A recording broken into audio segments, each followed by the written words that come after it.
Have mercy on me, a sinner.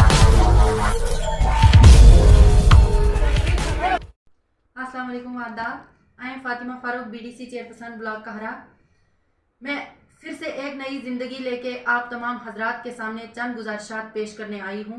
सबसे पहले मैं पूरी रियासत जम्मू कश्मीर की आवाम को मुबारकबाद पेश करती हूँ कि जिन्होंने जो मेरे इस दुख में मेरे साथ शामिल हुए। जैसे कि आपने तमाम हजरात ने सोशल मीडिया पे ये देख लिया है कि ब्लॉक कहरा के अंदर पिछले 3 दिनों से कैसे हालात थे, तो मैं इसी पे आप हजरात के सामने चंद अल्फाज पेश करना चाहती हूँ कि उस दिन मुझे भी ये पता नहीं था कि कहरा बाजार में बच्चों ने प्रोटेस्ट रखा हुआ है, और मैं ये भी नहीं जानती थी कि हमारे डीआईजी साहब पीछे जा रहे हैं। तो जब बच्चों ने प्रोटेस्ट वहाँ पे पुरअमन प्रोटेस्ट कर रहे थे, जब वहाँ पे हालात खराब हो गए तो मुझे किसी ने फ़ोन किया कि बच्चों ने डीआईजी साहब का रास्ता रोका हुआ है, तो कुछ कीजिए। मैंने अपने सरपंच साहिबान को, एक जाफर मलिक साहब को फ़ोन किया और उसने जाके उनको साइड किया। 7-8 मिनट डीआईजी साहब कहरा बाजार में रुके, उसके बाद निकल गए। जैसे वो निकले तो वहाँ पे हालात खराब हो गए। उसके बाद जब हालात खराब हो गए तो वहाँ पे मेरे पहुंचने से पहले डीएसपी साहब वहां पे आ चुके थे, उनकी पूरी टीम वहां पे आ चुकी थी और उन्होंने उन बच्चों पे लाठी चार्ज कर दी। और जब बहुत ज्यादा हालात खराब हो गए तो मुझे फोनिकली वहां पे बुलाया गया कि यहाँ पे हालात बहुत खराब हुए हैं। तो मैं जैसी बाजार में गई, उससे पहले जितने भी वहां पे छोटे बच्चों ने प्रोटेस्ट किया हुआ था उन पे लाठीचार्ज हो चुकी थी। बहुत सारा खून उनसे बह रहा था, उनकी कई छोटे छोटे लड़कों की ये कपड़े फट चुके थे। तो मैं जैसी बाजार की तरफ गई, वो जितने भी बच्चे थे प्रोटेस्ट वाले, वो उन सब ने मुझे घेर लिया कि हमारे ऊपर इतना जुल्म हो रहा है। जैसे उन बच्चों को मैंने साइड करके रास्ता थोड़ा सा निकाला, मैं डीएसपी साहब की गाड़ी के सामने पहुंची कि सर ये क्या हो रहा है, प्लीज खुदारा। मैंने 3 बार उनकी गाड़ी पे हाथ रखा कि सर प्लीज एक बार गाड़ी रोकिए, क्यों इन बच्चों पे लाठीचार्ज हो रही है। कोई किसी से दौलत नहीं मांग रहे हैं, किसी से बड़ा ओहदा नहीं मांग रहे हैं, वो अपना राइट मांग रहे हैं, सिर्फ एक बिजली का बल्ब मांग रहे हैं। तो जब से हमारा 15 अगस्त 1947 ईस्वी से हमारा मुल्क आजाद हुआ है, तब से टांटा का लास्ट एक द्रमन करके जगह है, उस अवाम को अभी तक उन्होंने लाइट का मुंह नहीं देखा है। तो उन्होंने कोई गुनाह नहीं किया था, वो अपना हक मांगने आए हुए थे। ऐसे मैंने बोला डीएसपी साहब को, लेकिन डीएसपी साहब ने मेरी बात नहीं मानी। उसने ड्राइवर को हाथ किया कि गाड़ी निकाल। ड्राइवर ने सीधा गाड़ी निकाली तो मुझे गाड़ी पेट पे पड़ी और मैं कहीं से कहीं पलट गई। उसके बाद का मुझे पता नहीं है कि उसके बाद मुझे वहां से किसने उठाया, कौन ऑफिसर हजरात वहां पे आए, कौन लोग आए, उसके बाद का क्या माजरा हुआ है मुझे कोई पता नहीं है। उसके बाद मुझे दूसरे दिन होश आया है, और जब मैंने वीडियोस देखे, जब मैंने फोटो देखे अपने, तो मुझे रहा नहीं गया। मुझे इतना फील हुआ कि कैसे हमें ये एडमिनिस्ट्रेशन, कैसे हमारे जितने भी हमारे ड्रीम्स हैं हमें कैसे हर्ट कर रहे हैं। तो मैं यहाँ से प्रधानमंत्री जी से, एलजी मनोज सिन्हा जी से ये रिक्वेस्ट करती हूँ कि जितने भी आपके जितने भी रिप्रेजेंटेटिव हैं उन पे कैसे लाठी चार्ज हो रही है, कैसे उन पे जुल्म हो रहे हैं। जब मुझे वहां मैंने वीडियोस देखे कि जब मुझे गाड़ी ने धक्का दिया और मैं गाड़ी के नीचे गिर गई, उसके बाद मुझे डीएसपी साहब ने अपने हाथों से आंसू गैस के गोले थोप दिए। हमारे जो प्रधानमंत्री जी हैं, मैं मुबारकबाद पेश करना चाहती हूँ, क्योंकि बहुत सारी सरकारें यहाँ पे आई, बहुत सारी पार्टियों ने अपनी अपनी सरकार बनाई, लेकिन किसी ने लेडीज को रिजर्वेशन नहीं दी। हमारे प्रधानमंत्री जी हैं, हमें काफी फख्र है उन पे कि उन्होंने लेडीज को रिजर्वेशन दी, एक बेटी का सर ऊंचा किया, और आज हम भी तभी इस स्टेज पे हैं कि हमें रिजर्वेशन मिली।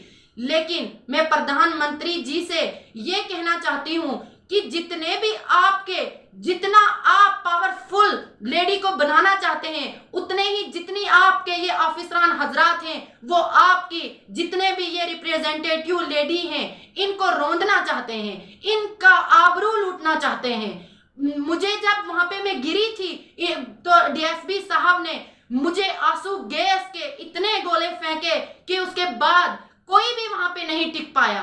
और प्रधानमंत्री जी ने जो पंचायती राज है, तो इसमें है कि एक नुमाइंदा जो है, एक बीडीसी चेयरपर्सन जो है, उसको आर्मी ब्रिगेडियर की जितनी पावर दी जाती है।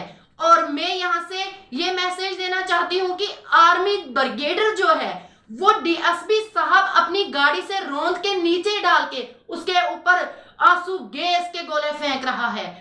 और तो मुझे काफी अफसोस हो रहा है, क्योंकि प्रधानमंत्री जी की जो ये सियासत है, काफी अच्छी सोच है, काफी इंप्लीमेंट करना चाहते हैं औरतों को, लेकिन प्रधानमंत्री जी आप जब श्रीनगर में या दिल्ली में या किसी भी जगह जो भी आप मीटिंग करते हैं, जो भी लेडी को पावरफुल करना चाहते हैं, लेकिन जितने भी आपके निचली सतह के ये ऑफिसरान हजरात हैं, ये आपके सबसे पहले इन्होंने उस नारे को रोंदा है जो आपने बोला था कि बेटी बचाओ बेटी पढ़ाओ। प्रधानमंत्री जी, मेरा आप वो फोटो देखिए कि एक बेटी गाड़ी के नीचे है, डीएसपी साहब उस पे गोले फेंक रहा है। उसको तो उठने की हिम्मत भी नहीं थी, क्योंकि ना मेरे साथ सिक्योरिटी है, ना मेरे पास कोई ऐसा हथियार था कि मैं उनका मुकाबला कर सकूं। लेकिन फिर भी मैं इस स्टेज से डीएसपी साहब को भी ये बोलना चाहती हूं कि आपने शायद ये सोचा कि ये लेडीज है, ये औरत है, इसलिए मुझे धक्का मारा कि ये उठ नहीं सकेगी। आपने मेरे हौसले को और भी बुलंद किया है, क्योंकि आप इस गलतफहमी में नहीं रहिए कि ये एक औरत है। हूं मैं लेडी के स्ट्रक्चर में, लेकिन मेरे हौसले इतने बुलंद हैं कि 1000 मर्द एक साइड होगा और मैं एक उनका मुकाबला करने के लिए तैयार हूं। लेकिन आपने जब मुझे धक्का देके उसके ऊपर से आपने आंसू गैस के वो गोले फेंक के मुझे बेहोश कर दिया था।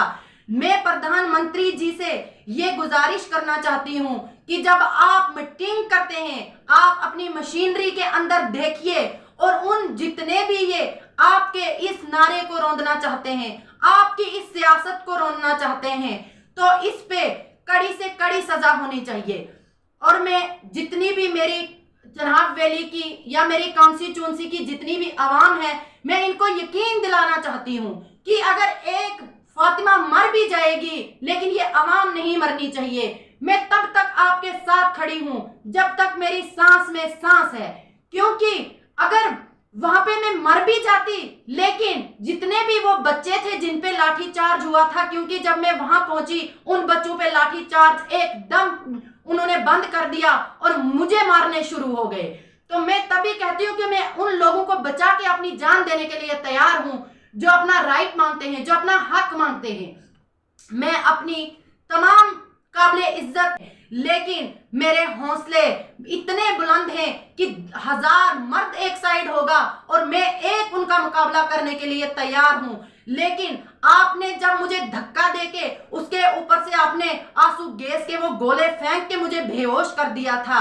मैं प्रधानमंत्री जी से ये गुजारिश करना चाहती हूं कि जब आप मीटिंग करते हैं, आप अपनी मशीनरी के अंदर देखिए और उन जितने भी ये आपके इस नारे को रौंदना चाहते हैं, आपकी इस सियासत को रौंदना चाहते हैं, तो इस पे कड़ी से कड़ी सजा होनी चाहिए। और मैं जितनी भी मेरी चनाब वैली की या मेरी कॉन्स्टिट्यूंसी की जितनी भी आवाम है, मैं इनको यकीन दिलाना चाहती हूँ कि अगर एक फातिमा मर भी जाएगी, लेकिन ये आवाम नहीं मरनी चाहिए। मैं तब तक आपके साथ खड़ी हूं जब तक मेरी सांस में सांस है, क्योंकि अगर वहां पे मैं मर भी जाती, लेकिन जितने भी वो बच्चे थे जिन पे लाठी चार्ज हुआ था, क्योंकि जब मैं वहां पहुंची उन बच्चों पे लाठी चार्ज एकदम उन्होंने बंद कर दिया और मुझे मारने शुरू हो गए। तो मैं तभी कहती हूँ कि मैं उन लोगों को बचा के अपनी जान देने के लिए तैयार हूं जो अपना राइट मांगते हैं, जो अपना हक मांगते हैं।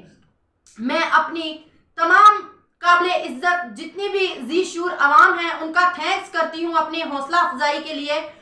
और मैं जितनी भी एडमिनिस्ट्रेशन है मैं उनसे भी ये कहना चाहती हूँ, और मैं खास करके अपने प्रधानमंत्री जी एलजी मनोज सिन्हा जी से ये गुजारिश करना चाहती हूँ कि आप 24 तारीख को जम्मू में आ रहे हैं अपनी पंचायती राज की सालगिरह मनाने, और मैंने पूरी फाइल बनाई हुई है जिसमें तमाम वो वीडियोज हैं, तमाम वो फोटोज हैं जो आप औरत को, लेडीज को, रिप्रेजेंटेटिव को, जितने भी तमाम काबिले सरपंच, जितने भी बीडीसी हैं उनको आप पावरफुल बनाना चाहते हैं। लेकिन मैंने इतनी बड़ी फाइल बनाई है कि मैं आपके सामने उस दिन ये कोशिश करूंगी कि मैं आपके सामने वो फाइल पेश करूं, कैसे आपके नारे को रौंदा जा रहा है, कैसे आपकी सियासत को रौंदा जा रहा है।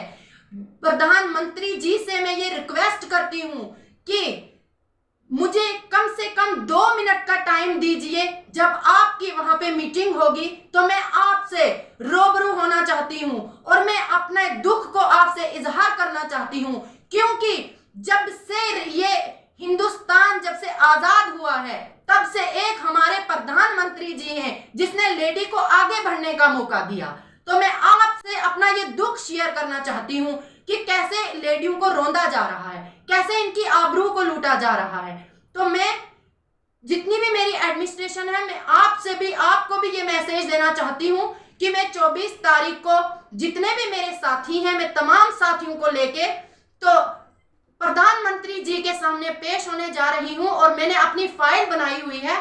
तो मैं वो फाइल लेके जितने भी हमारे साथ नाइंसाफी हुई है, मुझे पूरी उम्मीद है, क्योंकि प्रधानमंत्री जी ने ही ये एक लेडीज को रिजर्वेशन दी है, वो कभी लेडीज का सर नहीं झुकने देंगे, मुझे पूरी उम्मीद है। लेकिन अगर हमारे साथ नाइंसाफी हो रही है तो मैं प्रधानमंत्री जी के टेबल पे अपनी फाइल को रख के वहां पे रिजाइन दे के आऊंगी, क्योंकि जितने भी ये डीएसपी जैसे जितने भी ऑफिसरान हजरात हैं, ये इनके नारे को रौंदना चाहते हैं, लेडीज की आबरू लूटना चाहते हैं।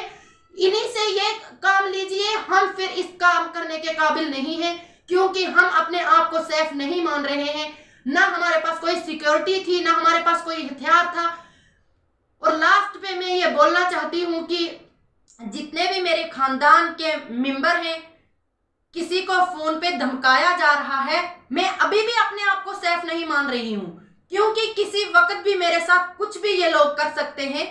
मैं प्रधानमंत्री जी से ये गुजारिश करना चाहती हूँ कि 24 तारीख को कम से कम 2 मिनट का टाइम मुझे दीजिएगा कि मैं आपसे फेस टू फेस अपनी पूरी कहानी सुना सकूं। लास्ट पे मैं तमाम आवाम का शुक्रिया अदा करती हूँ, और मैं अपनी आवाम से ये बोलना चाहती हूँ कि कमेंट्स में बताइए कि अगर मुझसे कोई गलती हुई है या मैंने कोई गुनाह किया है तो प्लीज मेरे साथ ये बात शेयर कीजिए। इन अल्फाजों से मैं रुखसत होना चाहती हूँ। खुदा हाफ़िज़।